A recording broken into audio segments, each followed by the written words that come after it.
Olá, pessoal, sejam todos muito bem-vindos ao 28º episódio do podcast Roteiro Livre. Diretamente agora do estúdio Conversa Café. Estúdio? Falei certo. Queremos dizer que é um prazer enorme ter você aqui com a gente. E antes, né, de apresentar o nosso convidado, né, que agora já é da casa, já veio várias vezes, não, uma vez, né, agora é a segunda vez. Eu quero apresentar o Rodrigo, né, que sempre tá com a gente, hein. Vamos lá, Rodrigo, vamos lá. Mais um? Hoje tá interessante, hein? Hoje tá interessante? Hoje é temático? Hoje é temático. Então tá. Então o nosso convidado, né, já veio aqui no episódio número 8, né? No episódio 8. Episódio 8 aqui, contou sua história de vida, contou a sua história que é focada, né, muito no livro, né?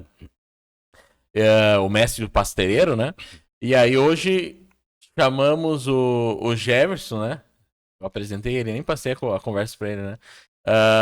Chamamos o Jefferson hoje pra gente falar sobre um assunto importante e interessante, né? Sim. E aí então eu quero dizer a vocês, Jefferson, seja muito bem-vindos, né? Mais essa vez aí pra estar junto com a gente aí, partilhando dessa conversa aí. Agradeço a oportunidade, Jonas, mais um momento aí de troca de informações e conhecimento. A primeira vez foi em janeiro, um verão, calorão, e hoje no friozão, das semanas mais frias de 2025, mas é uma grande alegria, uma satisfação. Então quero dar também uma saudação ao Rodrigo, né, na mesa de som aí, preparando o podcast, né, e agradecer a tua audiência aí. Se eu voltei aqui, o pessoal não reclamou, pelo menos, não falou mal, não disse que não gostou, então eu fico feliz. Show de bola. Hoje, né, como eu disse antes, vai ser temático, né? Eu acho interessante ali o Jefferson como filósofo também, né? Trabalhar esse assunto e o porquê que eu escolhi, né? Ou pensei em trazer esse assunto, né? A gente já tinha partilhado um pouco antes. Como eu trabalho, né, numa escola de seminaristas, né?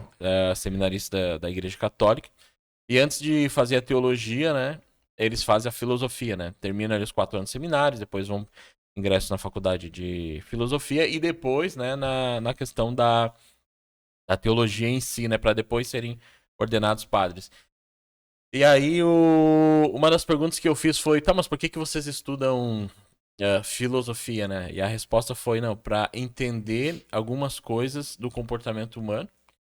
Porque eu entendendo o comportamento humano, né, e a fé, ela já traz uma ideia de que o nosso corpo, ele é a nossa razão, nosso modo de pensar, ele tem uma intenção pecaminosa, claro que estou falando por uma linguagem a partir da fé. Então, se eu tenho essa ideia, né, de ser humano, eu consigo depois, através da fé, entender, né, as limitações do como eu me comporto e principalmente dessa guerra entre a questão espiritual e a nossa carne, né? Nossas emoções, né? A Bíblia fala a questão de carne, transmite essa ideia. E aí eu pensei assim, não, vamos conversar com o Jefferson, eu acho que vai ser muito legal, principalmente dentro de alguns temas, né? Como, por exemplo, ansiedade, depressão, o estresse, enfim, o nosso dia a dia, né? Eu acho que seria importante conversar sobre esse assunto, né? E aí, Jefferson, a gente sempre fala da questão estoica, né, do estoicismo, né? E aí diz pra nós, assim, de forma simples, o que é o estoicismo, assim, acho que é uma linha da filosofia, né? É uma linha da filosofia que trabalha muito as questões do indivíduo, né? O estoicismo, ele surge na Grécia, o fundador é Zenão de Cítio, é um homem que ele sofre um naufrágio. É importante introduzir isso para dar esse tom da filosofia estoica. Porque a filosofia estoica, ela surge ao lado do ceticismo, do cinismo e do epicurismo. São linhas de pensamento em que está ao lado do estoicismo. O estoicismo, ele surge com o Zenão. Quando ele sofre um naufrágio, ele fala que o naufrágio foi a melhor coisa que aconteceu na vida dele. Porque joga ele no chão, no limite. Sim. Onde o fundo do poço, o buraco, onde difícil se sai. Sim. E ele consegue, através da reflexão, do pensamento estoico, sair dali. Como é que isso acontece? Conta a lenda, né, que ele foi até uma biblioteca e lá teve acesso a um livro do Sócrates, e conhecendo a filosofia socrática, ele consegue vencer esse momento de turbulência da vida. Sim. Então, a filosofia estoica é uma filosofia que insta o homem a superar obstáculos, a vencer momentos difíceis, né? A nunca desistir do seu foco, do seu objetivo. Claro, tem Sim. muito mais coisas, mas o estoicismo em si é isso. Ele Sim. mostra ao indivíduo os caminhos para uma vida boa, Sim. né? Os caminhos para uma vida de sucesso, e não financeiro, uma vida, um sucesso no sentido viver feliz, viver Sim. bem. Ao fim e ao cabo, uma vida de sucesso ela tem a ver com um homem feliz, e não rico, né, que guarda Sim. bens, patrimônios. Sim. Perfeito. De um trauma, né? Que foi um naufrágio, né? De uma situação ruim, né? Veio essa vontade e essa descoberta. Isso. E depois... E ele começa a ensinar a filosofia. Claro, Dionísio, por exemplo, Diógenes, por exemplo, é um autor de filosofia e escreveu sobre Zenão. Ele fala que Zenão tinha muito conhecimento da filosofia socrática, que o pai dele era mercador e trazia livros para ele estudar. E essa lenda do naufrágio, me parece que ele só complementa.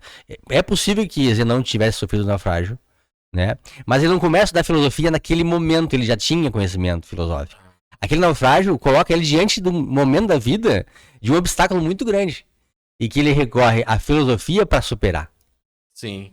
Mas com conhecimento pré-existente sobre, por exemplo, as ideias de Sócrates em relação à vida. Sim. Então, tipo assim, daquele ponto praticamente, não que foi o início, mas foi um ressignificado para de fato ele interpretar, né? E de fato isso é a nossa vida. Por que o estoicismo é tão hoje moderno, entre aspas, está tão na moda o estoicismo? E, claro, muita gente pega fragmentos do estoicismo, né? Muito coach, muita mentoria e usa o estoicismo para alavancar seguidores, mentores, mentorados. Mas o estoicismo é muito mais amplo do que isso, né? Sim. Muito maior do que isso. O estoicismo, em termos de filosofia de pensamento, se divide em 3 áreas. Que é a física, a lógica e a ética. Quando a gente fala de Epiteto, Marco Aurélio, né, a gente fala muito da ética. É o campo da filosofia que todos os grandes filósofos estudam. Esses 3 campos. Sim. Física, lógica e ética. Então, no campo da ética, a gente fala sobre viver bem, uma vida boa, cuidar dos pensamentos, a relação com o indivíduo, a ideia do ser cosmopolita, o indivíduo bom para o universo, para o mundo. Né? Isso é no campo ético. É nesse sentido, talvez, que mais se veja falar frases do Marco Aurélio, do Epiteto, do Sêneca. Mas se esquece muito da questão física e da questão lógica. Quando eu falo de física, eu toco muito na questão da religião. O logos, o universo, as relações racionais lógicas cosmológica. Quando eu falo em raciocínio, eu falo de premissas verdadeiras, falsas, o bom pensamento, o pensamento coerente. Sim. E tu é da área da matemática, tem tudo a ver filosofia com matemática. É incrível que muitos filósofos, tipo Pitágoras, por exemplo, um filósofo que dá o nome à filosofia, a filosofia tem nome de filosofia, atribui-se a Pitágoras, um matemático filósofo, ter criado esse nome. Então, a lógica tem a ver com a razão. Sim. Por isso que muitos filósofos são matemáticos. Então, essas 3 esferas da filosofia estoica, elas são importantes e 2 delas são meio esquecidas do público geral, porque se bate muito na ética, muito Epiteto, muito Sêneca, muito Marco Aurélio, esquece as ideias de Zenão de Sítio, por exemplo, que foi o fundador, Clientes de Assos, que cria, inclusive, o hino a Zeus. Quem digitar no Google aí, hino a Zeus, vai ter lá uma perspectiva do filósofo estoico sobre Deus. Quem é Deus, quem eram os deuses, que papel tinham os deuses para o filósofo estoico, né?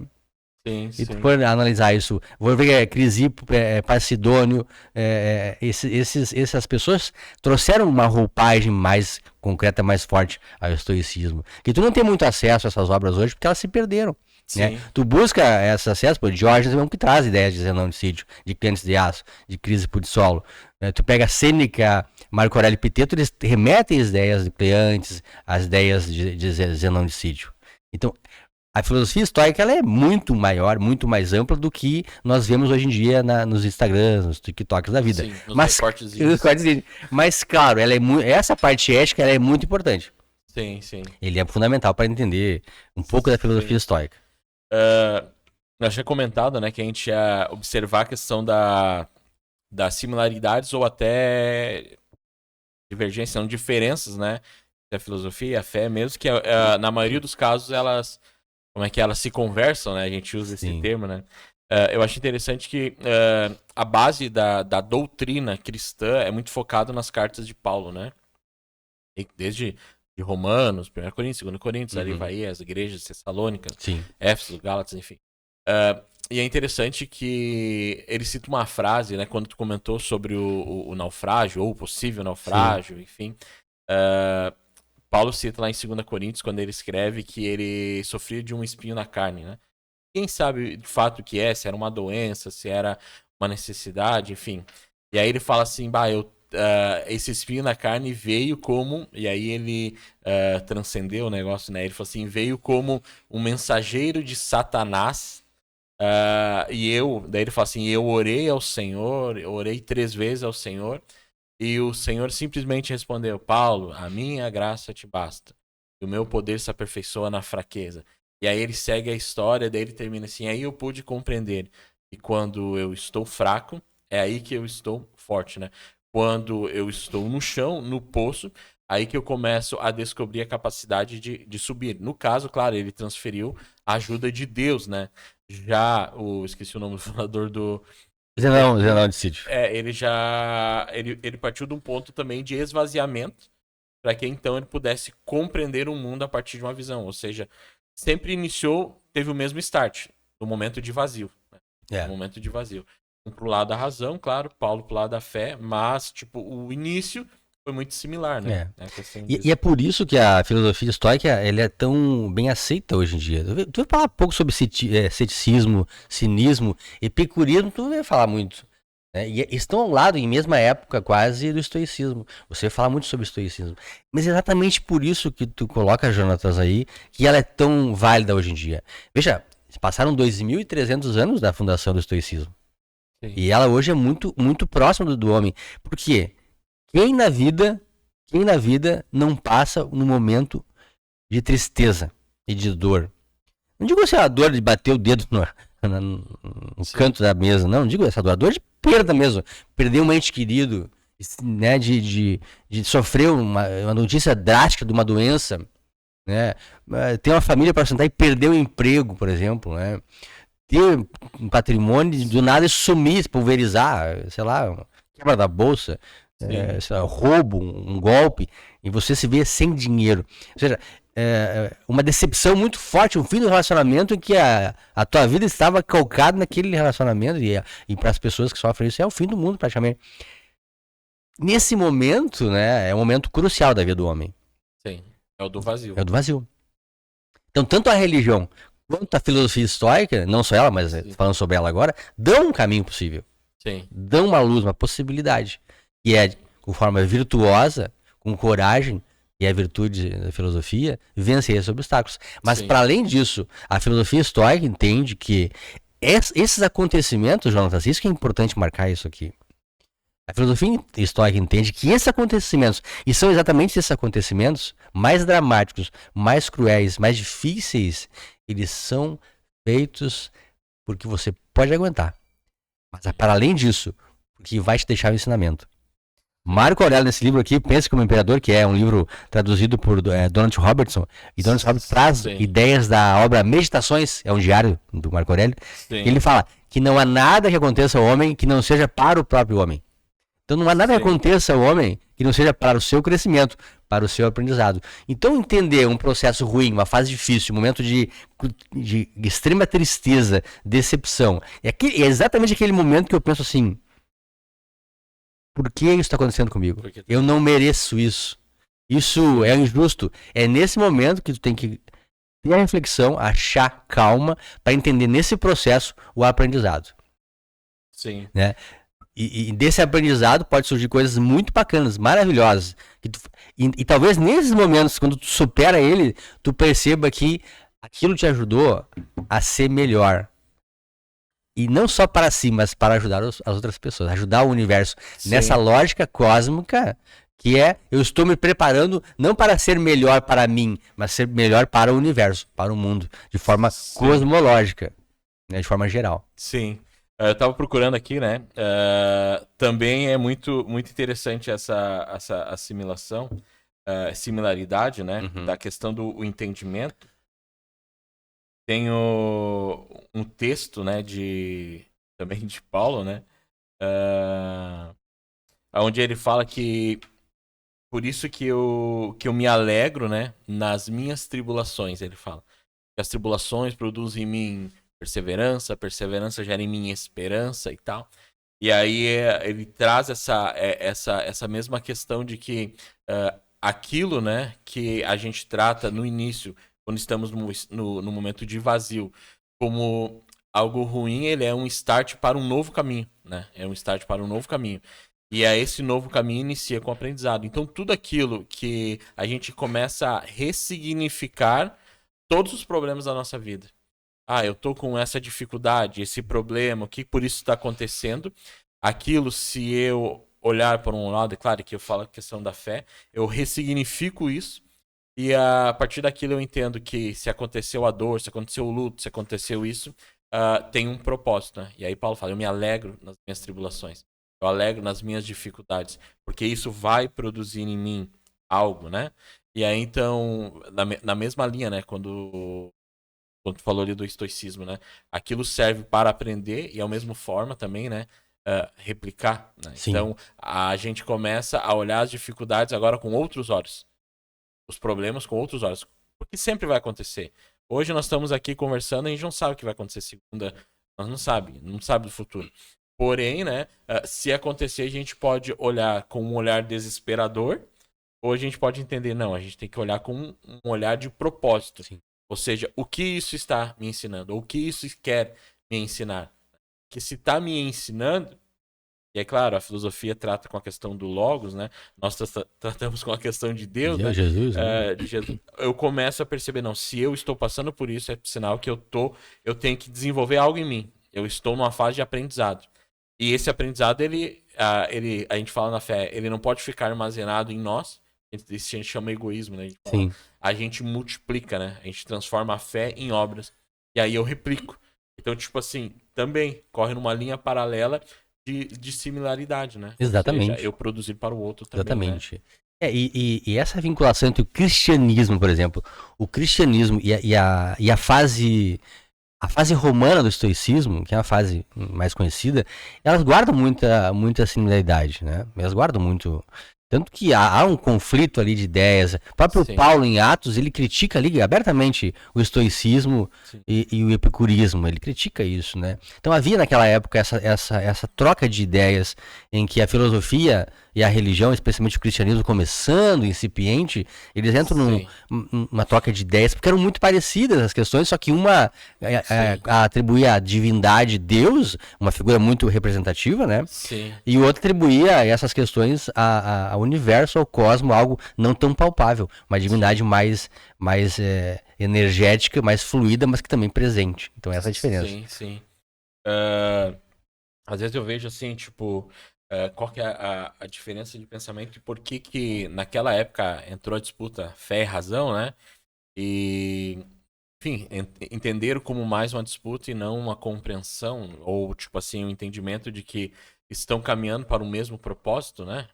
Claro, a fé fala da questão de vida eterna, mas a questão filosófica também fala dessa questão de viver uma vida próspera, né? A prosperidade não fica resumida a dinheiro, né? A vida feliz seria. A vida feliz. E aí, tipo, a fé, né? A teologia, ela trabalha, tipo assim, eu sempre... Para entender, o cara tem que fazer uma introdução, né? Nós enxergamos o mundo, né? A maioria das linhas, né? Da ciência enxerga o mundo, o ser humano, como dicotômico, né? Sim. Ou seja, corpo e alma, né? A fé, ela já olha com uma visão mais tricotômica. Ou seja, existe o corpo, existe a alma, mas existe o espírito, né? E a Bíblia fala a questão que o meu espírito testifica com o Espírito de Deus, que nós somos, ambos testemunhos, somos filhos de Deus. Aqui surge um pouco da diferença, né? Por quê? Quando a Bíblia trata a nossa alma, a sua essência, né? E aí ele fala lá desde a questão do Jardim do Éden como algo mal. Ou seja, a partir do pecado, que foi o conhecimento do bem e do mal, enfim, aquele entendimento, aquilo criou o ser humano com uma tendência ao pecado, uma tendência de errar, né? E aí o que acontece? No momento onde a gente trabalha a questão da fé, o foco da fé é o quê? É eu matar o meu eu, né? Eu sempre falo que o evangelho, né, que vem do evangelion, ele é as boas novas. E as boas novas querem o quê? Matar o teu eu, né? E aí o Paulo escreve também, de novo o Paulo, né? Ele escreve assim, que a lei que rege em mim é a lei da minha própria alma. E aí ele cita assim, quando penso fazer o bem, né? O mal já pratiquei, até acho que tem... sei que nada de bom habita em mim. Ou seja, a fé trata a nossa alma como algo ruim, ou algo como, mesmo que não seja ruim, vai produzir resultados ruins. Tem uma tendência pecaminosa, né? E ele fala, isto é, em minha carne, no sentido de emoção, não de corpo, né? Porque tenho o desejo de fazer o que é bom, mas não consigo realizá-lo. Pois o que faço não é o bem que desejo, mas o mal que não quero fazer, esse eu continuo fazendo. Por mais que a minha mente, né? E aí a gente fala a questão de quando tornamos, a partir da conversão, templo do Espírito, esse nos traz e gera em nós os frutos do Espírito, e esse fruto sempre mostra que nós somos falhos, né? E aí ele cita assim, pois o que faço não é o bem que desejo, mas o mal que não quero, por mais que ele tenha discernimento, fazer, esse eu continuo fazendo. E ora, se faço o que não quero, já não sou eu quem o faz, mas o pecado que habita em mim. Sim, e aí relaciona o pecado às minhas emoções.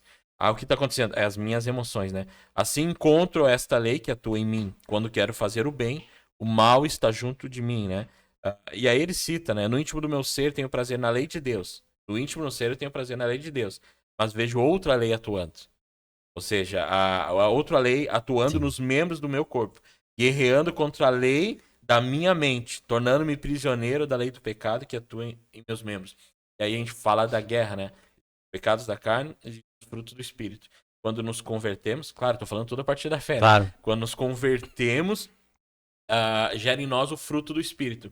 Esse fruto está guerreando contra a nossa própria carne. Então aqui nesse ponto eu acho que o start lá teve aquele embate entre fé e razão, foi de que a razão trabalhava na linha das emoções, na linha da alma. E a fé trabalhava na questão de, tipo assim, não, a nossa alma é má. E nós temos que enfrentar. Só que aí eu acho que surge um modo de interpretação daquela época. E aí, quem sou eu para dizer, né? Mas de um modo equivocado. Em que sentido? Ambas, né, têm essa noção de que a nossa alma ela tem uma tendência a errar, né? Só que, claro, a fé leva a questão de transcendente, né? A questão de vida eterna. E a filosofia na questão de bem-estar, vou usar esse termo, né? Então, em vez de eles interpretar a questão filosófica e teológica de modo que estão contrapontos, eu ia interpretar como ambas vertentes juntas. Assim como o cristianismo quer abraçar o judaísmo, né? O judaísmo que matou Jesus Cristo, né? Sim. Mas porque tem muita coisa convergente, e aí todo mundo, né, bandeirinha de Israel e tudo bem, né? E tal. Aí tu fica perguntando assim, por que não abraça a bandeira também? Sim. Para entender, não, se eu entendo o meu questão emocional, eu sei que, né, a partir da fé eu posso dar uma mudança. Né? Perfeito o teu raciocínio, e em cima dele eu posso fazer 3 reflexões importantes. Primeiro que em Roma, início do século, os filósofos foram expulsos de Roma. Porque há um fator nesse teu raciocínio todo em que a religião não só a religião, naquela época, né? Mas os governantes, todos, como em forma geral, não aceitavam da filosofia, que era o raciocínio crítico, que era a opinião crítica. Então, a filosofia traz para todo esse argumento, tanto do campo de vista religioso, sobre a fé, sobre a alma, sobre o pecado, sobre o certo e o errado, e também sobre os governos, atitudes, corrupção, né, e forma de gerir o povo, a filosofia traz para isso tudo uma crítica. Mas para além da crítica, uma grande interrogação, sempre a pergunta, mas por quê? Por que é assim? Mas por que não pode ser assim? E quando começa a perguntar, invariavelmente chega um momento em que a coisa não fica em xeque, não xeque mais, mas em xeque. Fica ruim. E o filósofo ele é expulso de Roma. Quando a filosofia, voltando agora nessa tua reflexão, eu fiz só esse parênteses para dizer que a filosofia, ela busca extremamente a razão até o final. Quando a filosofia fala da divindade, especialmente a filosofia estoica fala do logos, ela não diz que não existe alma, não existe Deus e que não existe algo depois. Para a filosofia estoica, os deuses estão preocupados não com isso. Não de céu ou inferno. Né? Se eu agir assim, eu irei para esse lugar. Se eu agir assim, eu irei para lá. Eu vou para o céu. Eu vou ficar ali na terra como um paraíso na terra, como algumas religiões entendem. Os deuses para a filosofia estoica não estão preocupados com isso. Sim. Eles estão mais preocupados em observar a ação do homem ética. Sim. E é isso que para a filosofia é importante. Porque não importa como você morre. Como dizia Sêneca, e depois Schopenhauer repete isso mais à frente, você não lembra de onde você veio. Você não lembra de onde você veio. E é para lá que você vai. Sim. Ou tem uma alma e um futuro, ou não tem nada. Sim. O que não importa, então, como você morre, mas sim como você vive. Sim. É o momento. É o momento. Então, o logos estoico é a representação disso. E a filosofia estoica, em certo momento, pega do epicurismo uma teoria atomista, em que nós somos átomos. E a ciência depois falou sobre isso, muito depois. Sim. Né? E Epicuro dizia, né, que quando a gente morre, a gente vira natureza, a gente se pulveriza na natureza.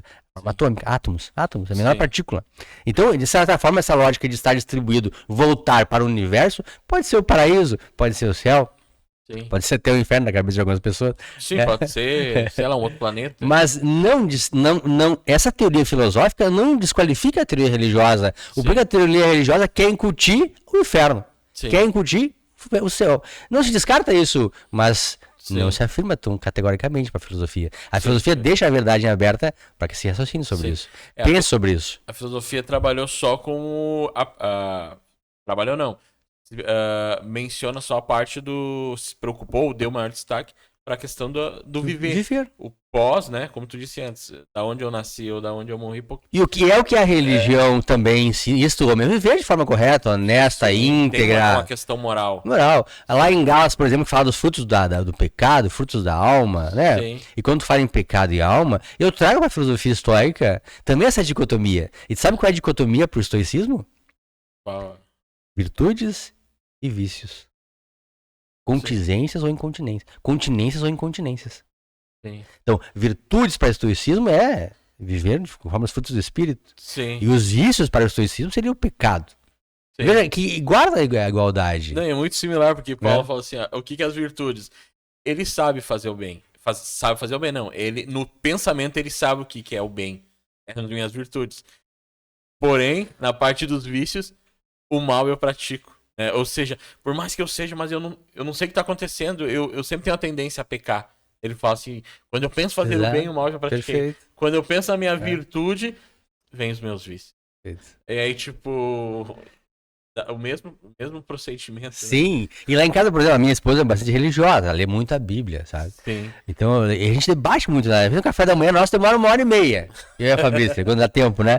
Porque a gente começa a debater, e é uma abertura, é um debate muito aberto, né? Sim. Sem aquele dogma pressuposto. Bom, tá, estamos abertos ao debate. Sim. E surgem essas questões, essa questão de Paulo, por exemplo, Paulo vai até Atenas, lá no panteão dos deuses, Sim. né?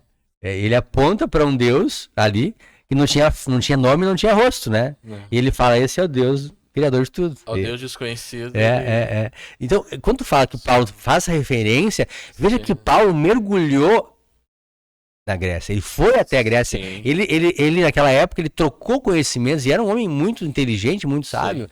E tudo que ele fala, por exemplo, Paulo escreve em cartas, chama-se epístolas. Isso. Sêneca escreve cartas, epístolas. Muita coisa que Sêneca escreveu. Eu trouxe algumas obras aqui. Sêneca acho que é até anterior a Paulo, né? Que é de... Ele é um pouco antes, É o primeiro século antes de Cristo. Isso, um pouquinho antes ali. Ele é anterior a Paulo. Então, Paulo tem acesso a muita coisa de que Sêneca escreve. Sim.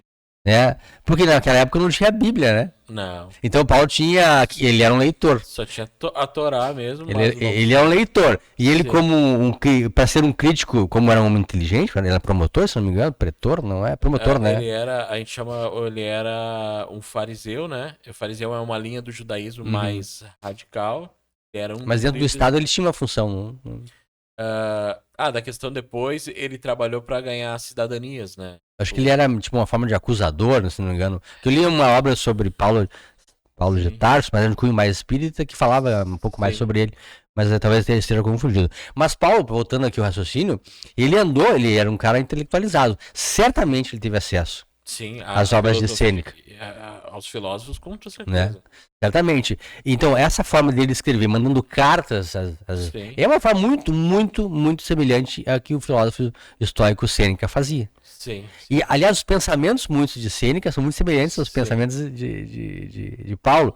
E é exemplo agora que acabamos de falar: virtude, vício, pecado, frutos do espírito. E sempre lembrando que Paulo é pós-Sêneca. É pós, então. Ou seja, foi Paulo, mais provável que Paulo bebeu água em Sêneca, que não ia beber água de Paulo. Não tem como, é possível. Então, e essa é uma grande reflexão. Aliás, para além disso, eu entendo como. Eu não me considero um filósofo. Só fazer uma referência aqui, eu sempre falo isso. Eu não me considero um filósofo, porque o filósofo nunca se considera um filósofo. É muito pretensioso no ser humano se achar filósofo. O filósofo é um cara que está muito acima de qualquer coisa em termos de pensamento. Eu sou estudante de filosofia, licenciado, e busco conhecimento. Né? Então, mas o filósofo em si, ele traz toda uma roupagem muito forte sobre a questão do pensamento lógico, da razão, do raciocínio. Sim. Então, o Sêneca sim é um filósofo. Olha o que ele escreveu, olha o que ele deixou escrito para nós. Sim, então, e o filósofo busca isso, né? A razão, o pensamento lógico. Sim. O que eu mais admiro nos filósofos, né, ali, tipo Aristóteles, enfim, que é antes mesmo, é que eles se preocuparam em todas, né? Todas as áreas. Isso é um filósofo, né? Só que eu não estou ensinando um pedacinho de nada, assim. Eu me lembro uma vez dando aula de ciências, né? Por mais que seja professor de matemática, dava aula de ciências. E aí a gente falando sobre a classificação dos animais. E as primeiras classificações, os animais iniciou, né? Antes de vertebrado, antes dos reinos, enfim. Começou com os animais, os sem sangue e os com sangue, né? Ou seja, nós e os insetos, né? Sim. E aí quem iniciou? Aristóteles. Eu falei assim, cara, os caras iniciaram a classificação dos animais, ou seja, uma outra área da ciência, da parte da biologia, do estudo da vida, né? Então, tipo assim, eles conversavam em todas as áreas, né? Sim. Pensamento, mas da ciência, das exatas, né? Migrafo, né? Isso sim, é bom fazer essa referência aqui, deixar isso claro, porque esse é um filósofo, né? Um filósofo de fato, assim, que pode dizer. Sim. E eu sempre reprimo assim, não. Parece que eles viveram uns 300 anos. Cara, é muito conhecimento. Eles viveram uns 70, 80 anos e parece que viveram 300. Por exemplo. Sócrates, né? A importância de Sócrates para a filosofia. A filosofia se divide antes de Sócrates e depois de Sócrates. É a filosofia pré-socrática e pós-socrática. O cara é uma referência, né? Claro, ele não existiria se não fosse Platão, né? Tudo que tem sobre Sócrates, quem escreveu foi Platão. Assim também como uma outra similaridade com a filosofia estoica, Epiteto não escreveu nada. Não tem nada escrito de Epiteto, tem discurso, mas quem escreveu foi Flávio Ariano, que era um discípulo dele, o seguidor dele. Assim como Jesus também. Jesus não deixou nada escrito, as pessoas escreveram sobre ele, contaram as parábolas dele. Então, Jesus não foi um grande filósofo. Sem dúvida nenhuma, um grande filósofo. Como Sócrates e outros tantos, mas ele foi um filósofo divino, né? Vamos dizer. Sim.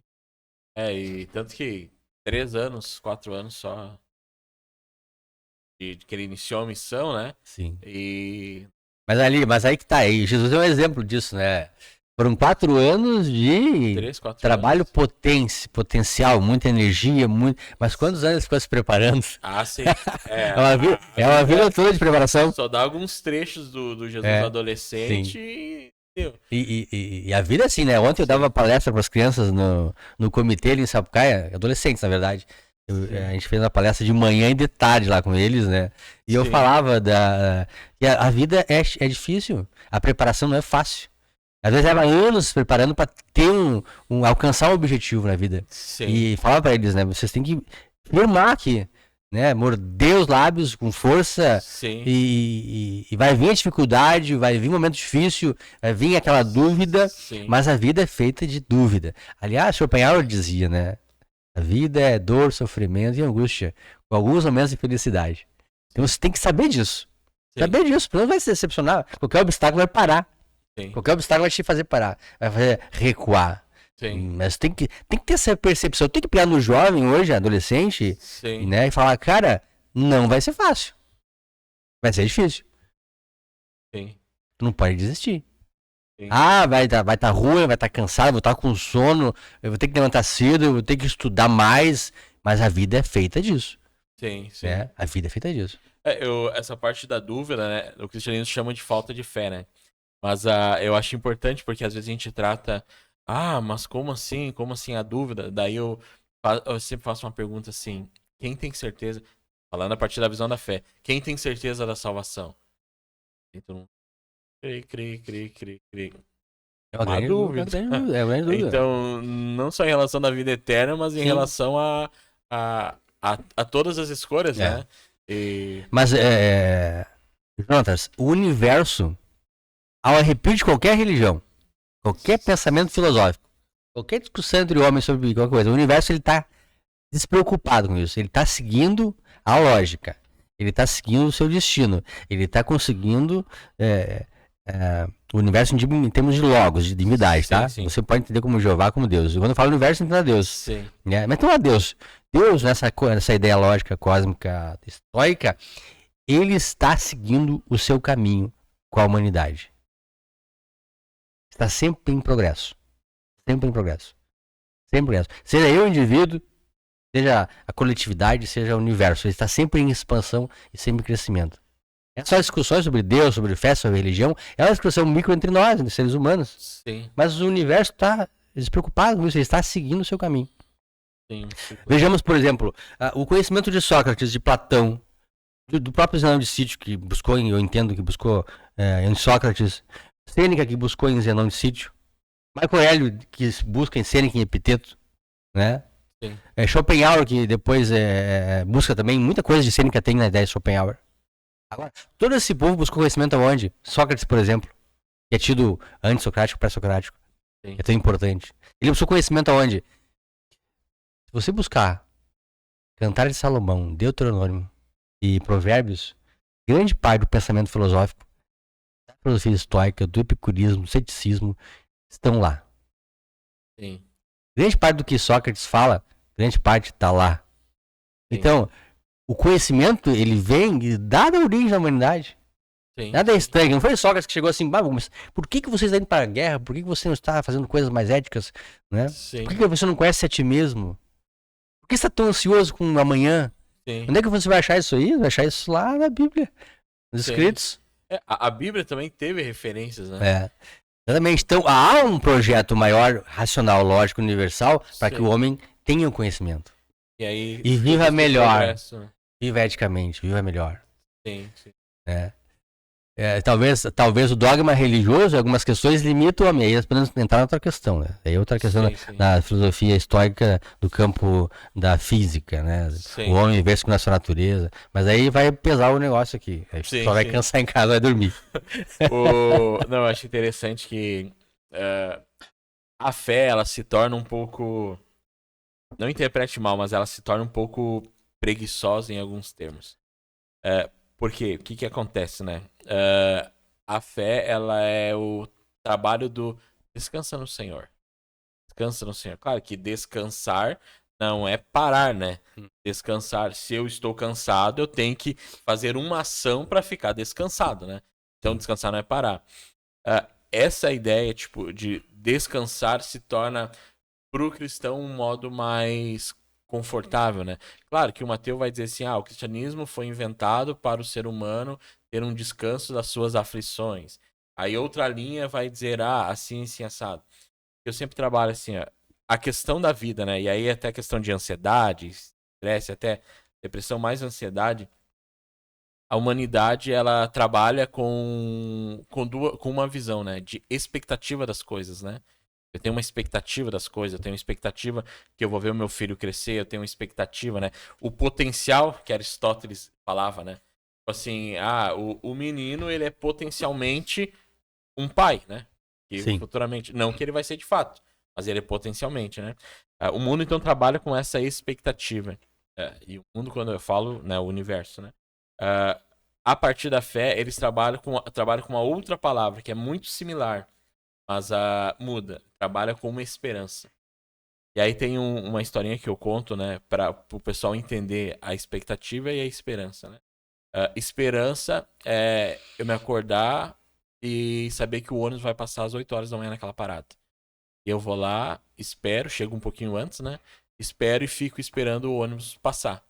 A única coisa que me está distanciando do ônibus é o tempo. A única coisa. A única coisa. Isso é esperança. Quando eu falo de expectativa, é como se eu acordasse em cima do laço. E como a parada tem uma certa distância na minha casa, eu não vou conseguir chegar até lá. Mas o que que eu faço? Eu vou caminhar em direção à parada na linha, sabendo que o ônibus vai passar nessa rua. Vai passar nessa rua. E aí, se ele passar antes do tempo, eu vou, sei lá, acenar pro motorista, assoviar, implorar, fazer alguma coisa.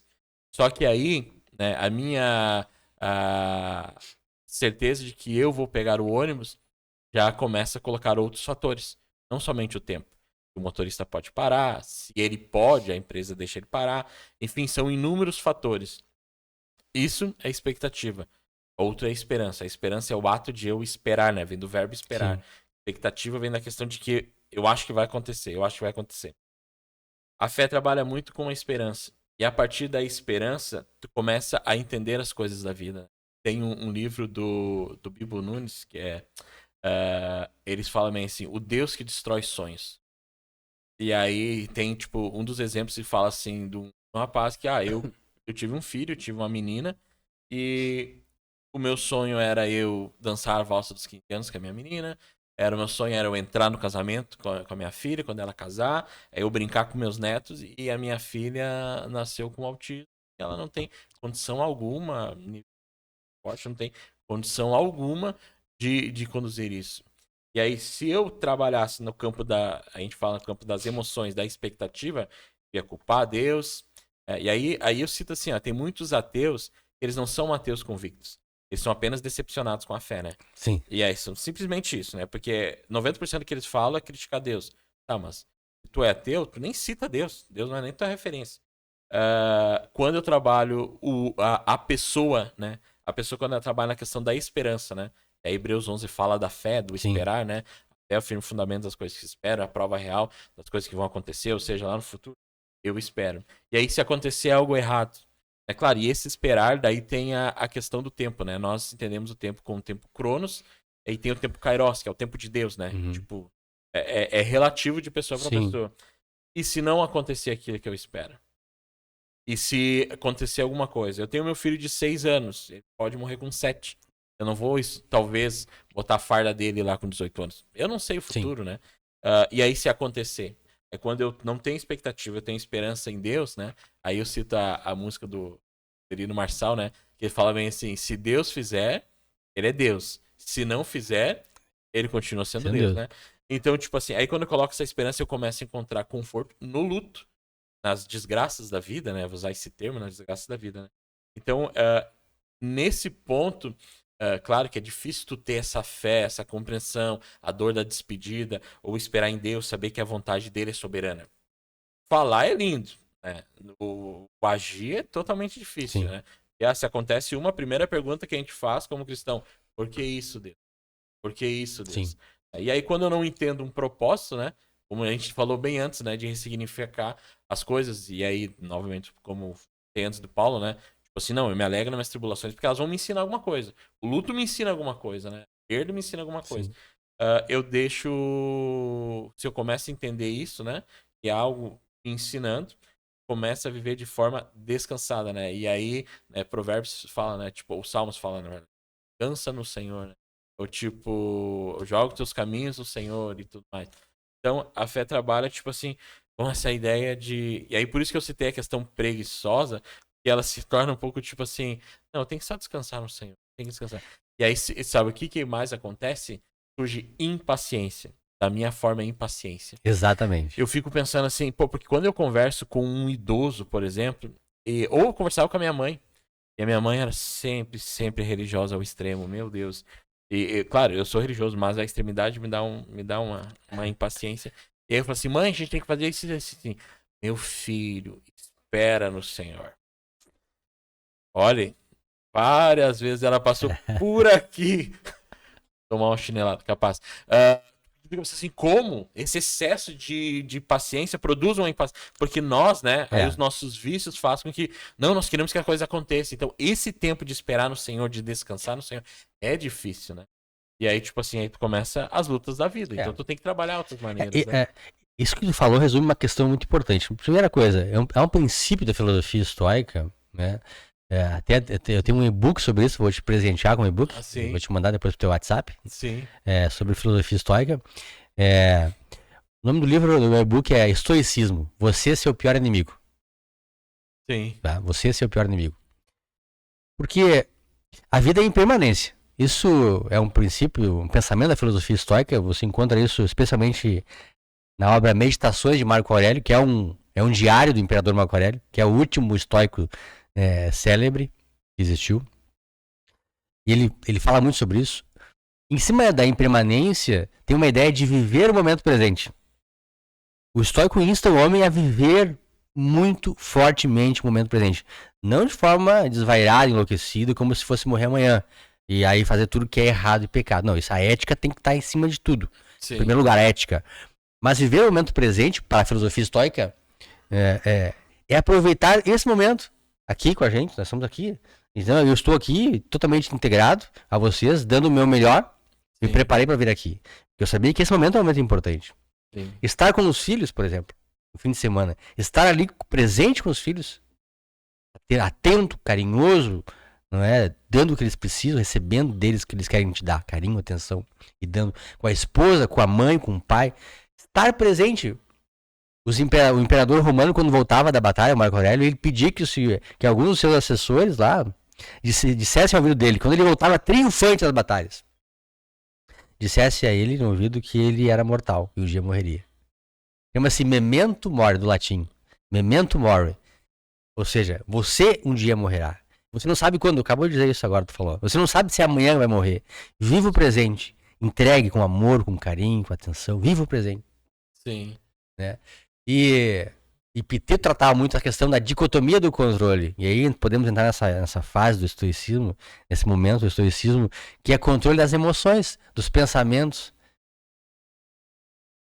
E aí eu trago aqui, hoje por acaso eu estava dando uma lida, olha o que, por exemplo, Epiteto fala, a qualidade da sua vida é a qualidade dos seus pensamentos.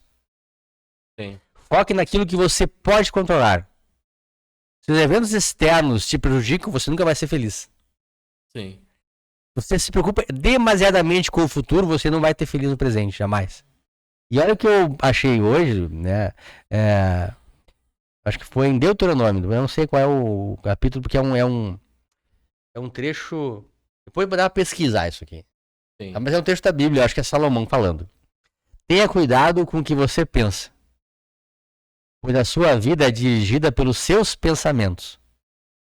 Nunca fale mentiras nem diga palavras perversas. Olhe firme para a frente com toda a confiança. Não abaixe a cabeça, envergonhado. Pense bem no que você vai fazer e todos os seus planos darão certo. Então isso resume o pensamento de Epiteto, por exemplo. A qualidade da sua vida é a qualidade dos seus pensamentos. Sim. Né? Tem as suas ações. E tem um outro princípio estoico chamado dicotomia do controle. Isso é a última parte do meu livro, que eu faço inclusive um fluxograma. Dicotomia do controle.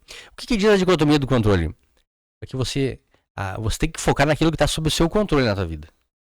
O que você tem acesso. Sim. E normalmente, 99% da nossa vida, a gente está preocupado, ansioso sobre coisas que não estão sob o nosso controle. E isso nos traz um nível elevado de estresse e ansiedade. Sim. E às vezes nos congelam, nos paralisam. E às vezes nos fazem até recuar. Porque às vezes eu estou pensando numa promoção, fazer uma faculdade, de fazer um investimento, e eu acabo com possibilidades que eu crio na minha mente de dar errado, recuando. Sim. Porque tá muito tranquilo aqui, eu posso fazer um empreendimento e dar errado e eu falir, eu posso fazer essa faculdade e não conseguir pagar e voltar atrás, eu posso iniciar um empreendimento e não dar certo. E esses pensamentos de não dar certo, dar errado, não vou conseguir, não mereço isso não é pra mim, não tenho esse merecimento, esses pensamentos, eles acabam fazendo a gente recuar, nos trazendo medo. Sim. E quando o Epiteto fala, né? Foque naquilo que você pode controlar. E os eventos externos não te abalem, não te tirem a tua coragem, é sobre isso. Sim. Vá, siga em frente. Enfrente os seus medos. Vá, apesar dessas coisas na tua cabeça. Porque são só pensamentos, não são realidade. Sim. Uma outra questão é o premeditatum malis. Premeditatum malis da filosofia estoica é você, dentro desses caminhos todos possíveis, dentro de todas essas alternativas de vida que eu quero, é possível uma coisa dar errado? Sim, é possível. O que pode dar errado? Bom, vamos pensar. Isso, aquilo. Tá, mas se der errado, o que eu posso fazer?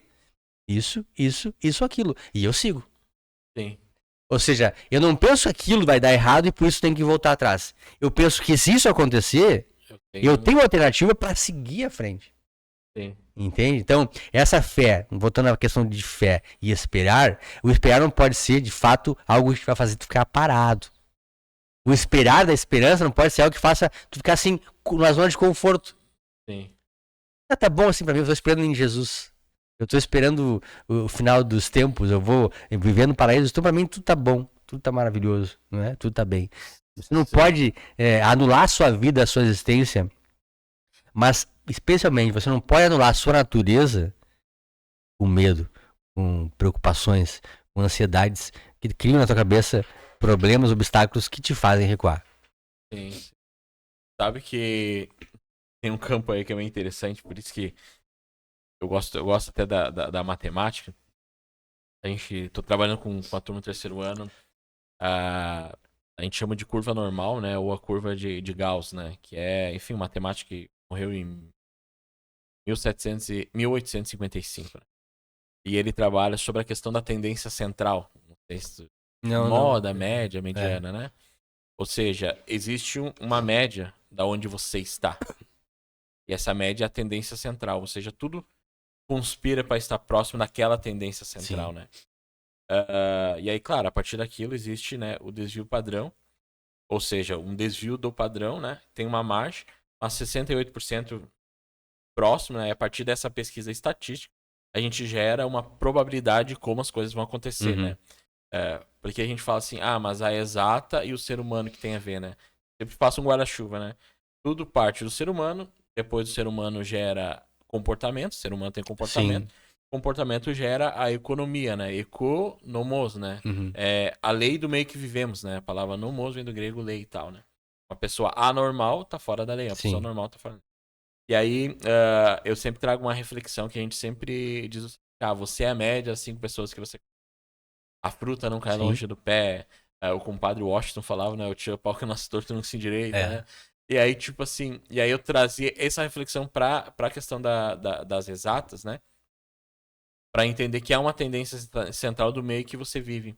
E aí, por que eu tô trazendo isso, né? Quando tu falou, tipo assim... Quando eu tenho aquele projeto na minha frente, eu não posso recuar pensando nas dificuldades. Eu tenho que avançar. E que se eventualmente algo dar errado, eu tenho uma outra opção. A tendência do ser humano é ele recuar. Por quê? Sim. Por causa da tendência central. O meio que eu estou inserido, né? E aí, tipo assim, eu não avanço porque eu sou influenciável, né?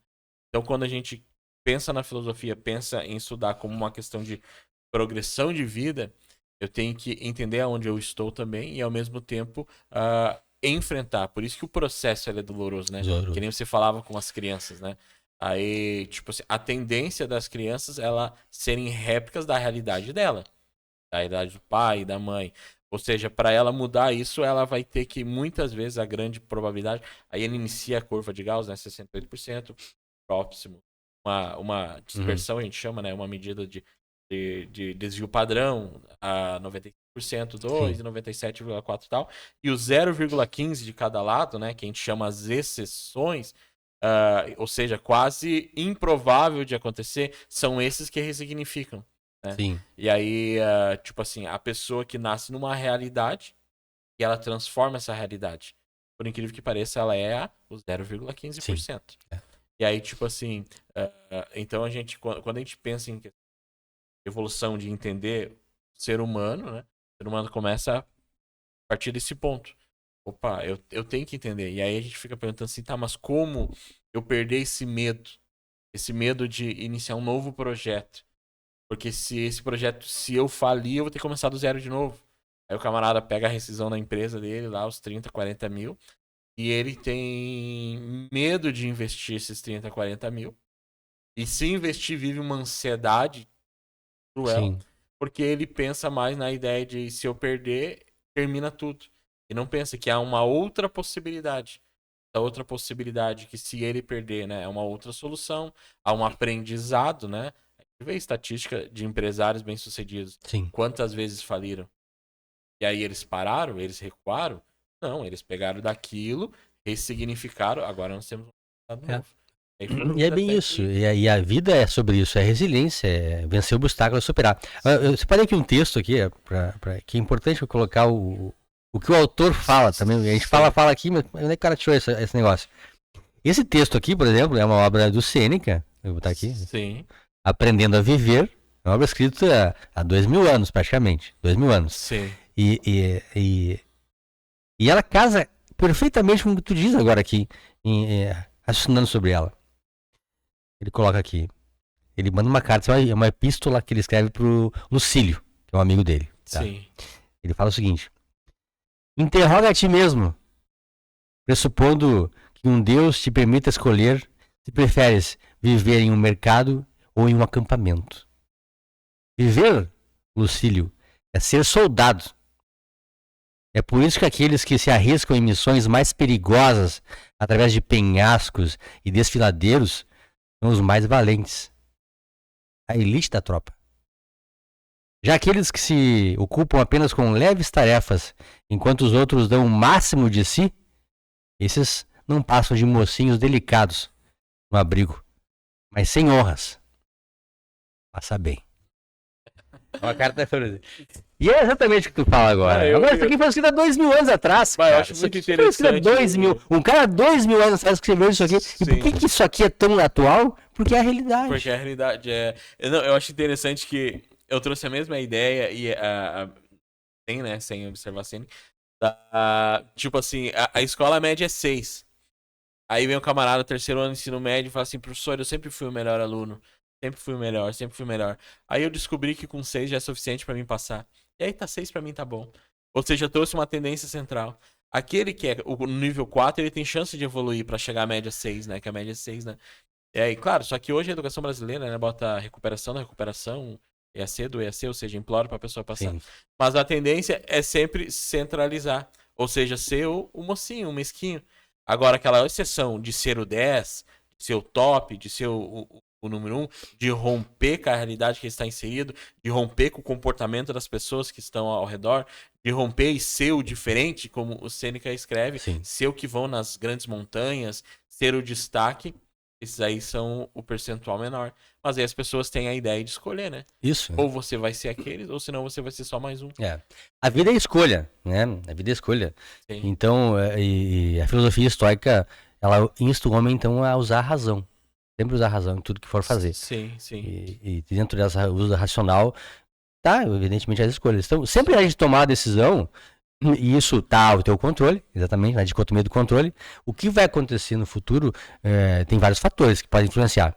Mas decidir sobre que caminho escolher, tá no teu controle. Sim. Mas antes de fazer isso, use a razão. Use a razão. As possibilidades. As possibilidades. Sim. Antes de desistir, imagine por que eu estou desistindo.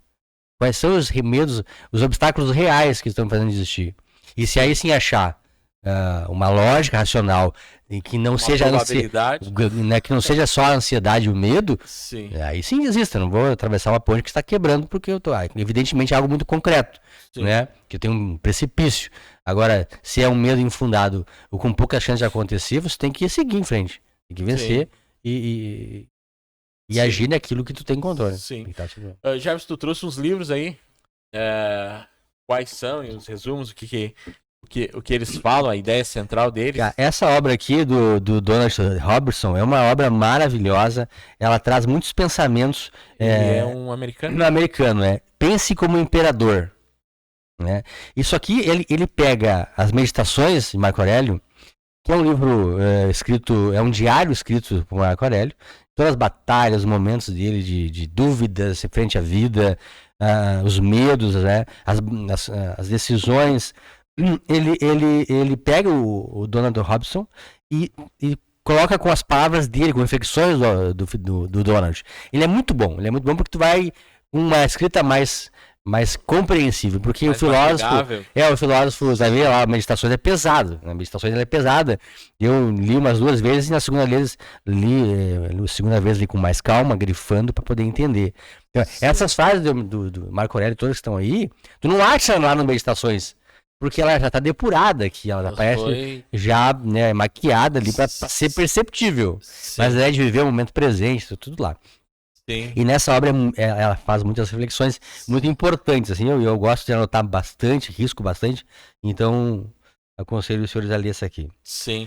Não, é interessante. Eu perguntei o porquê se o escritor é americano, porque no campo da teologia, né, quando os escritores eram americanos, a linguagem era mastigável. Aí, só que a maioria, né, como a Este, né, luterana, enfim, Sim. a sede lá em Genebra, na Suíça, eles traziam bastante bibliografia de autores alemães. Meu Deus do céu. Não, é pesado. Assim, os escritores é que nem tu lê os escritores brasileiros do tempo atrás. Eles iniciam ponto, vírgula e enfim. E aí pra nós essa linguagem mais mastigável se torna bem melhor, né? O outro...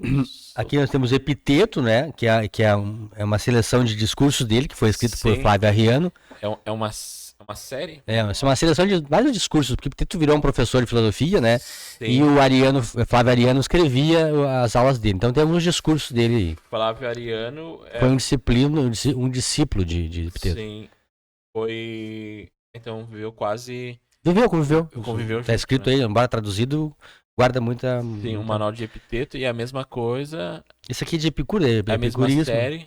Epicurismo. É outra área, mas é interessante também, quem quiser sobre a felicidade. Tem ideias também que a filosofia adota, mas aqui é outra linha, epicurismo, né? Sêneca, essas 2 obras de Sêneca, Aprendendo a Viver, que eu li um pedaço agora, né? Pra ti, você vê que é um pedaço impactante, né? Sim. A obra toda é em cima disso. Então, Aprendendo a Viver. Como viver a boa vida. A boa vida, né? Sim. A Tranquilidade da Alma também tem a ver com... Tu sublinha tudo. Quase tudo. Morte. Como é que eu vou voltar depois desse momento? Eu passei ali, se eu não marcar ali, não acho mais. Sim, Então tu tem que grifar. Mostra aí o pessoal ver como é que é. Mas... Aqui é mais fácil encontrar. Eu não consigo voltar mais depois se eu não grifar. Sim. O bom que tu vai pegando as linhas de raciocínio do livro, né? Sim. Eu também marco bastante. É muito importante. Porque, tipo assim, qual que é a chance de tu ler o livro 2 vezes? É difícil. Eu não leio o livro 2 vezes. Mas aí eu te mas eu sei que aquele livro trabalhou isso. Onde é que ele tá? Aí eu pego... tá aqui, ó. Quem que tu botou, destacou? Morte? Não. Forte como viam a morte, né? Sim, como viam a morte. As frases, né? Tudo como via a morte. É show. É muito bacana. Tu tem meta de leitura? Eu leio 2 livros por mês, essa é a minha meta. Às vezes dá um pouquinho menos, depende de ler mais denso, tô sem tempo, mas a meta é 2 por mês. Sim. Eu tenho que ler, tipo... Tem meta também? Leio 30, tipo assim, no mínimo, 30, 40 minutos por dia. Mas dá em torno, tipo assim, na semana dá 160, 150 páginas. É bastante. Eu leio um livro, se for livro assim, que nem do Sêneca, acho que uma semana eu leio... É, muito bom, é isso aí. E leio sublinhado, né, na mesa e tal, né. Leio só por... quando de vez em quando, assim, tem umas lapsos mental, aí eu pego... uma história, tipo, fictícia. Sim. Pega um romance. Mas é legal relaxar um pouco. Daí não, vou ler isso aqui que eu não tenho preocupação de anotar nada. É como se eu fosse assistir um filme. Sim. Só pra me manter... Porque o hábito de leitura... Como eu trabalho falando, né? Sim. Na escola falando, eu chego na igreja, 40 minutos de sermão, tenho que trabalhar o meu vocabulário. Então, tipo, não, eu tenho que estar sempre lendo pra mim ter um raciocínio, né? Sim. No podcast, conversando também, tem que estar... Não, é muito importante. Então tem que ler. Expande a mente. Expande, né? E esse outro livro aqui, Caminhos da Vida Boa, isso foi uma grata surpresa. Isso aqui eu achei num sebo. Sebo é um local de livros... aqui tem o Porto Alegre. Shopping. Lá em Porto Alegre tem a Riachuelo ali, tem vários sebos, que é um local que tem livros usados, antigos. Sim. E eu achei esse livro aqui, Caminhos da Vida Boa, Estoicismo e Epiteto. Ele é muito bom, ele é maravilhoso esse livro. Tá ele fazendo a leitura dele? Já terminei de ler. Ah, tá. Pensei que Não, eu tava né? marcado pra dar uma pensada sobre isso pra hoje, pra aula de hoje. Sim. Aula não, para os podcasts de hoje. Cara, esse livro não deixa de ser uma aula. Esse livro ele é maravilhoso. Esse autor aí. Sim. Diz o nome dele que eu acabei não sendo justo aí. O autor é Nadir Antônio.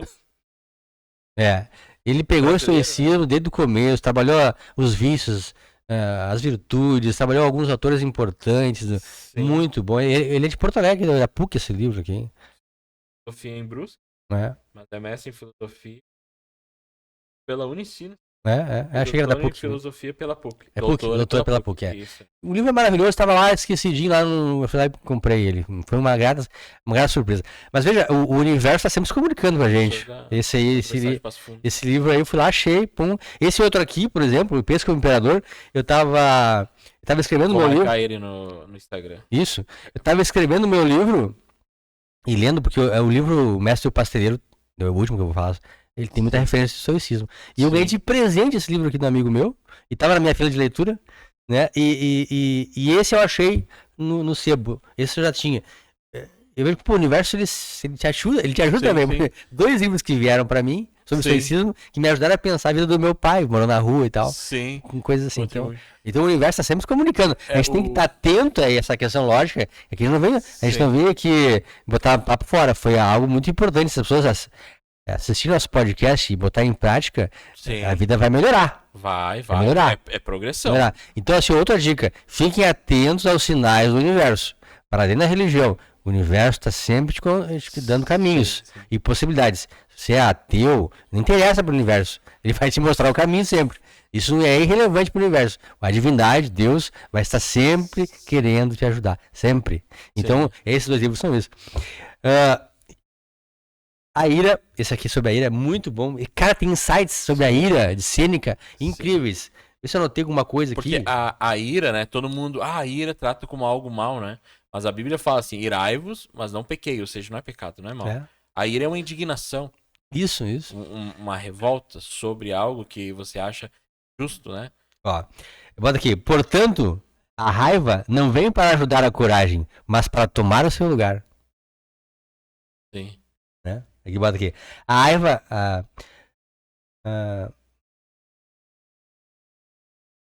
Bom, coisa de professor, velho. Sim. Sócrates botou aqui. Sócrates fala pra uma pessoa que irrita ele. Sócrates, tá? Sim.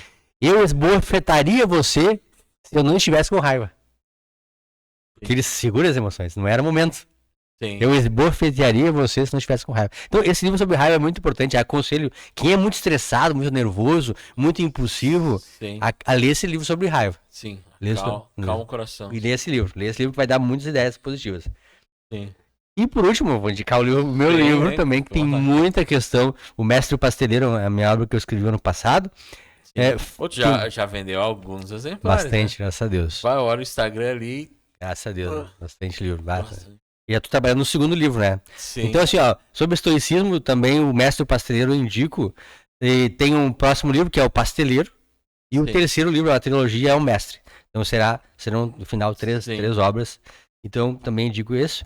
E para finalizar aqui sobre os livros, eu quero qual que tá mais anotado, que é o meu. Quero te presentear. Escolhe um dos 2. Tem que escolher esse. Escolhe. O outro é meu, hein? Escolhe.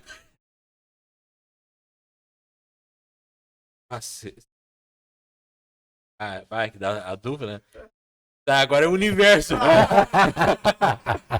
Vai, eu vou fazer uma oração aqui pra pedir direcionamento de Deus. Fala pela filosofia, fala pela fé. Deus, escolher racional. Qual que é a tua vontade, Deus? Sobre a ira, é pior que eu sou bem calmo. Os 2 são muito bons, viu? Mas sobre a tranquilidade da alma, às vezes o cara fica na vontade, né? Sim. É normal, né?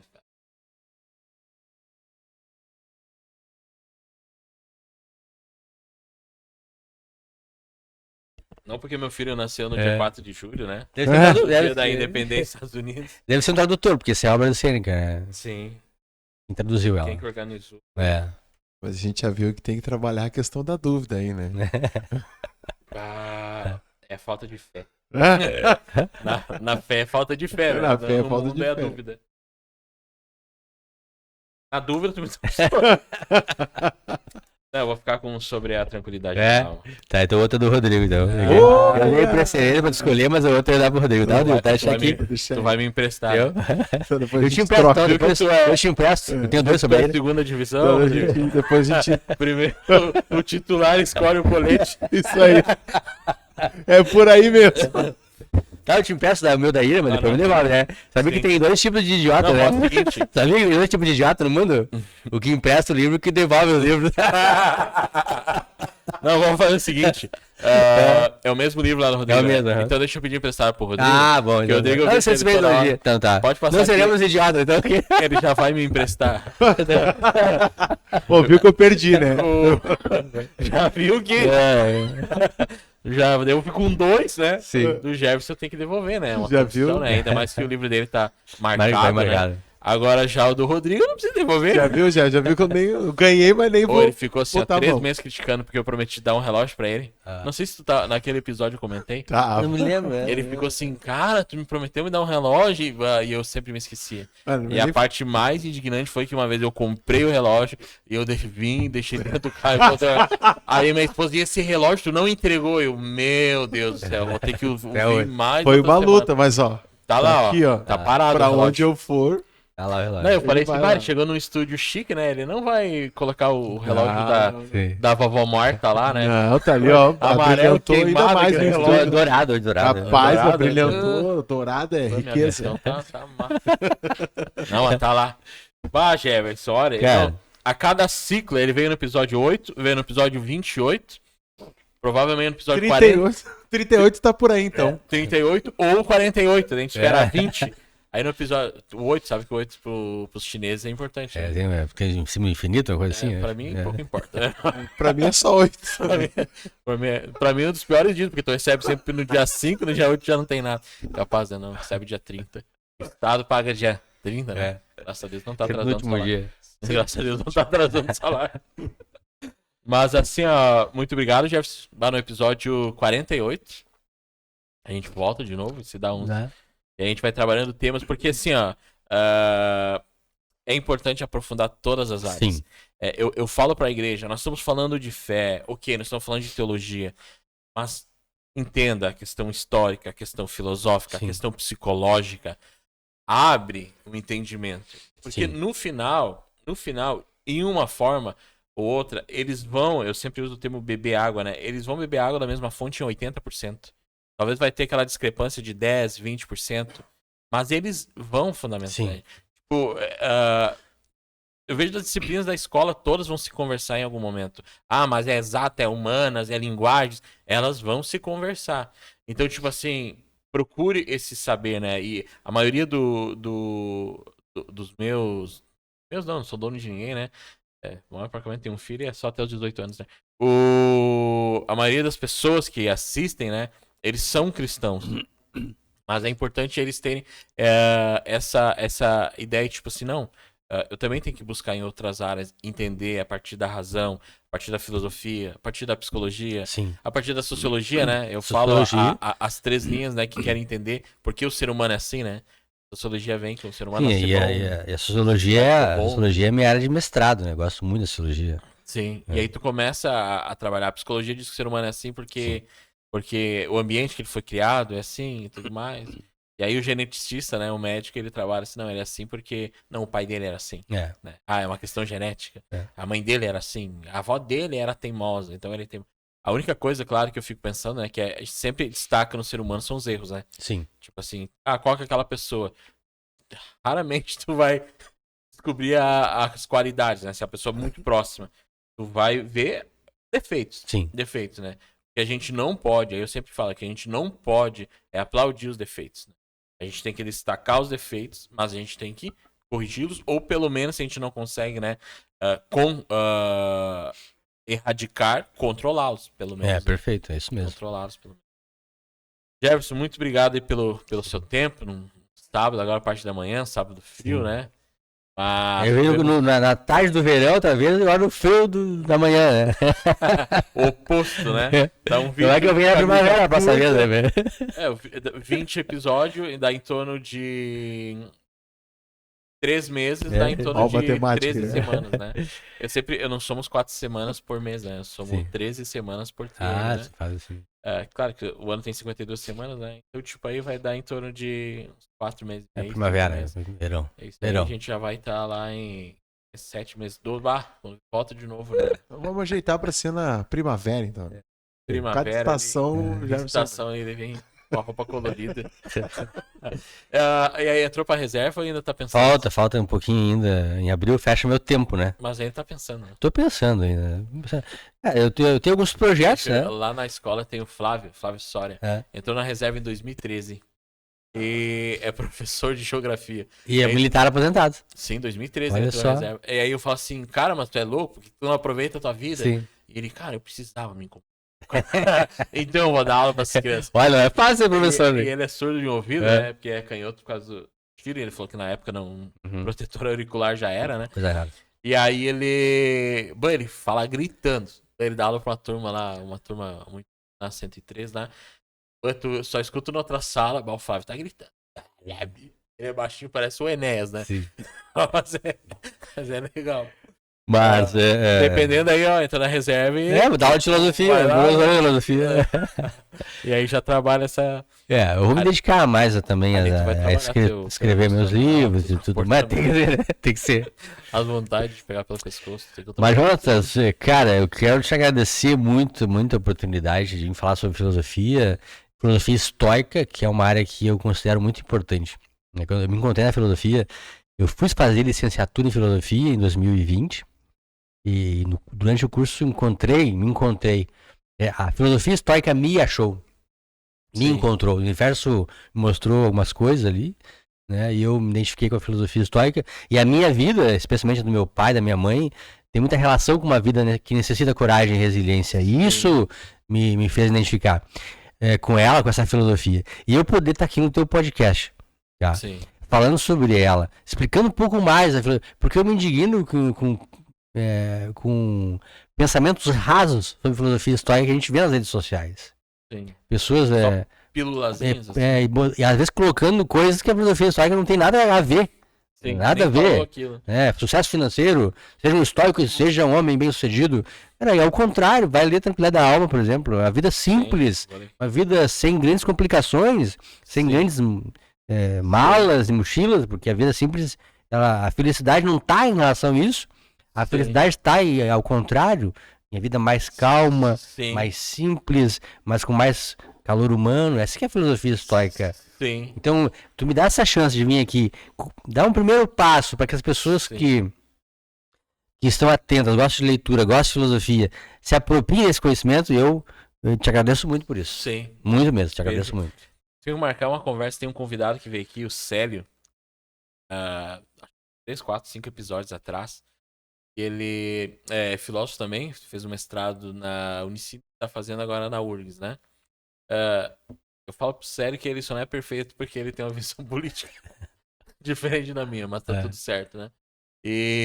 Mas é importante, cara, eu não sei qual a linha da filosofia dele nem, Uhum. porque na hora que a gente conversou a gente só veio falar da história dele, né? Sim. Mas com as primeiras conversas a gente sempre conhece, né, a Aham. pessoa, daí depois a gente aprofunda, né? Mas assim, interessante, talvez o cara também conversar ambos juntos, né? Sim, sim. Tipo assim, um complemento. Aí tem um episódio mais bacana, longo, né? bacana, legal. Mas mesmo assim, Impor foi muito produtivo. Eu gosto de várias áreas, né? Um ping-pong bom aqui, foi bacana. Foi legal para as pessoas, tipo assim, terem uma ideia, né? E aprofundar em ambos, né? Não é, tipo assim... alguns talvez radical vão dizer assim, tá, mas aí eu me ligo com um pastor, né? Aí o pastor pensa o quê? No modo de pensar em outras áreas, então sempre a questão helenística, a questão grega, a escola grega sempre foi contra a teologia, e agora a gente volta a estudar e tal. Pensar, né? Quem fala isso é sinal que nunca parou para ler um livro de filosofia, entender que Salomão era um filósofo, Paulo era um filósofo. Perfeito. E Jesus também. era um filósofo. Maiores filósofos. E aí, tipo assim, aqui tá aqui.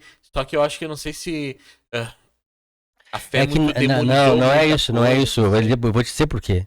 Por que que muitos líderes religiosos não gostam que os seus seguidores leiam obras para além daquela que eles fornecem? Sim, Porque eles serão questionados. sim, Ninguém gosta de ser questionado. Especialmente quando a resposta não é fácil de ser dada.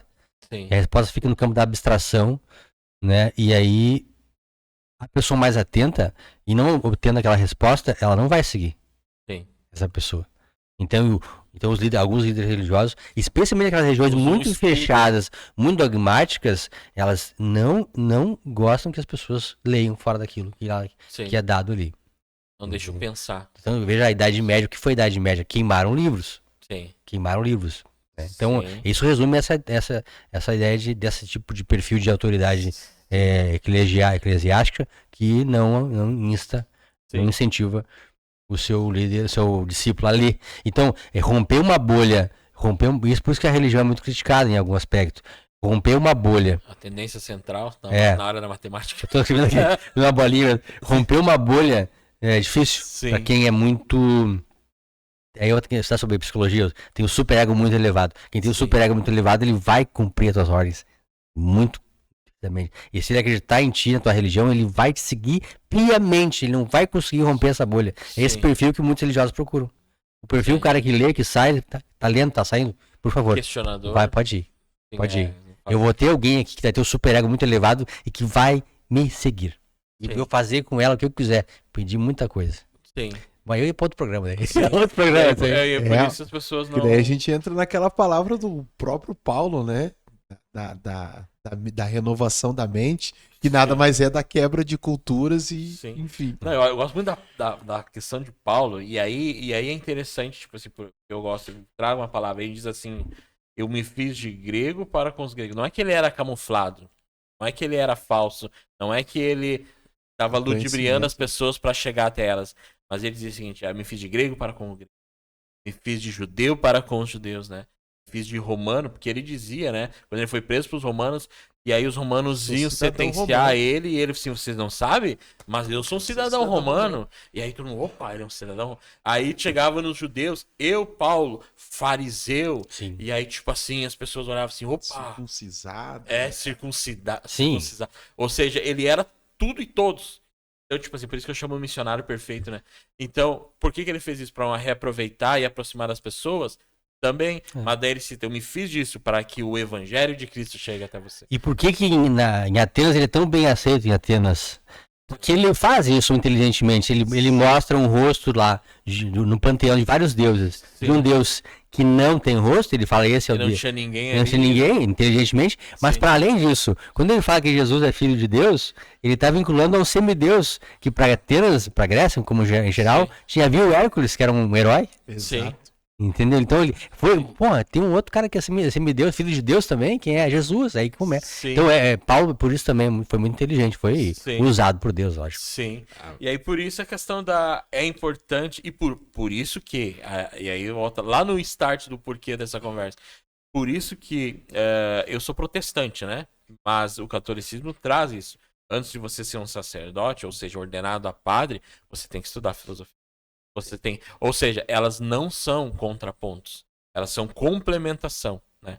Assim como nós estudamos o judaísmo, estudamos o Antigo Testamento, porque o Antigo Testamento aponta, né, para Cristo, a filosofia, de certo modo, ela aponta para uma progressão, para uma proximidade mais de uma pessoa perfeita, onde nós colocamos sempre a sermos mais parecidos com Cristo. Filosofia, sermos cada vez mais melhor. Ou seja, ambos estão num direcionamento. Progressão, ser melhor. Né? E esse ser melhor não é ser melhor que o outro, é ser melhor que você mesmo, né? Você é sua própria baliza, né?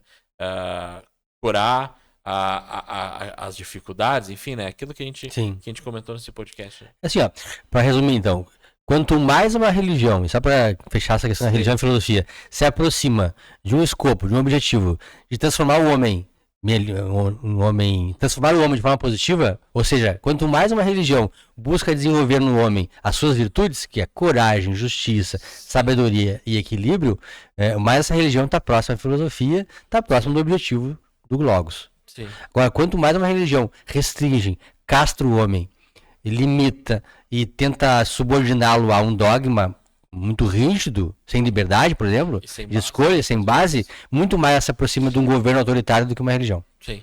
É isso em resumo. E aí, por isso, a grande crítica à religião. Isso, nesse sentido. Tipo assim, a mesma crítica que os cristãos faziam aos judeus, a mesma coisa hoje fazem à religião. Isso. Por quê? Porque existem denominações, né, que, enfim, são autoritários. Aí, Castradores. Castradores. Querem direitos humanos, liberdade. É um monte de coisa, né? Aí vai. Obrigado, então, Jefferson. Obrigado aí, Rodrigo. E Obrigado. vamos lá. Obrigado a você até que Nossa. ficou com a gente. Um abraço. Boa semana. Posso dizer Deus os abençoe, Jefferson? Pode, com certeza. Que logo esteja com você. que logo os históricos estejam com vocês. Deus abençoe. Como dizia, que a força esteja com você. Valeu, até mais.